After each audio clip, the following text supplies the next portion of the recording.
జోష్న చాలా కోపంగా దీప దగ్గరికి వచ్చి, "నేను తలుచుకున్నానే అనుకో నీ జీవితం ముక్కలు చేసి మళ్ళీ నీ ఊరికే నిన్ను పార్సిల్ చేయగలను. నాకు అంత సత్తా ఉంది తెలుసా?" అని చెప్పేసైతే అంటూ ఉంటుంది.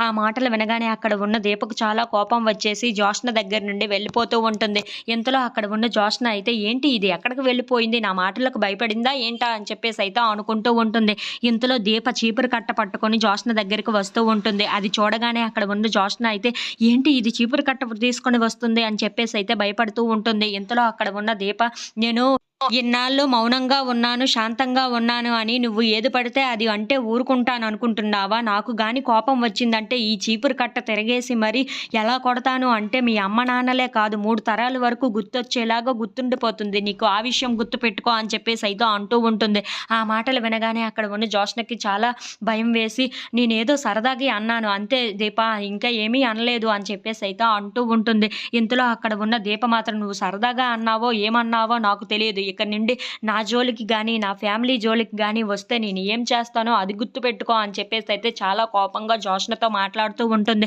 ఆ మాటలు వినగానే అక్కడ ఉన్న జోష్న మాత్రం చాలా భయపడిపోతూ, "ఏంటి ఈ దీప ఇలా మాట్లాడుతుంది? చీపురు కట్ట తిరగేసి మరీ కొడతానంటుంది. దీంతో నాకెందుకు" అని చెప్పేసైతే, "సరే నేను ఇక్కడి నుండి వెళ్ళిపోతున్నాను" అని చెప్పేసైతే అంటూ ఉంటుంది. ఇంతలో అక్కడ ఉన్న దీప మాత్రం, "నువ్వు చిటికేస్తానంటున్నావు కదా! చిటికేసి చూపించు. నువ్వు ఏం చేస్తావో నేను కూడా చూస్తాను. నువ్వు ఇప్పుడు భయపడిపోయి ఇక్కడి నుండి వెళ్ళిపోతానంటున్నావు కదా!" అని చెప్పేసైతే అంటూ ఉంటుంది. ఇంతలో అక్కడ ఉన్న జోష్న మాత్రం, "ఏమీ భయపడిపోయి ఎళ్ళటం లేదు. నీతో నాకు అనవసరం. నేను ఏం చెయ్యాలో అదే చేస్తాను" అని చెప్పేసైతే అక్కడి నుండి వెళ్ళిపోతూ ఉంటుంది. ఇంతలో అక్కడ ఉన్న దీప మాత్రం చాలా కోపంగా జోష్నని చూస్తూ ఉండిపోతుంది. If you like this video please like, share and subscribe friends.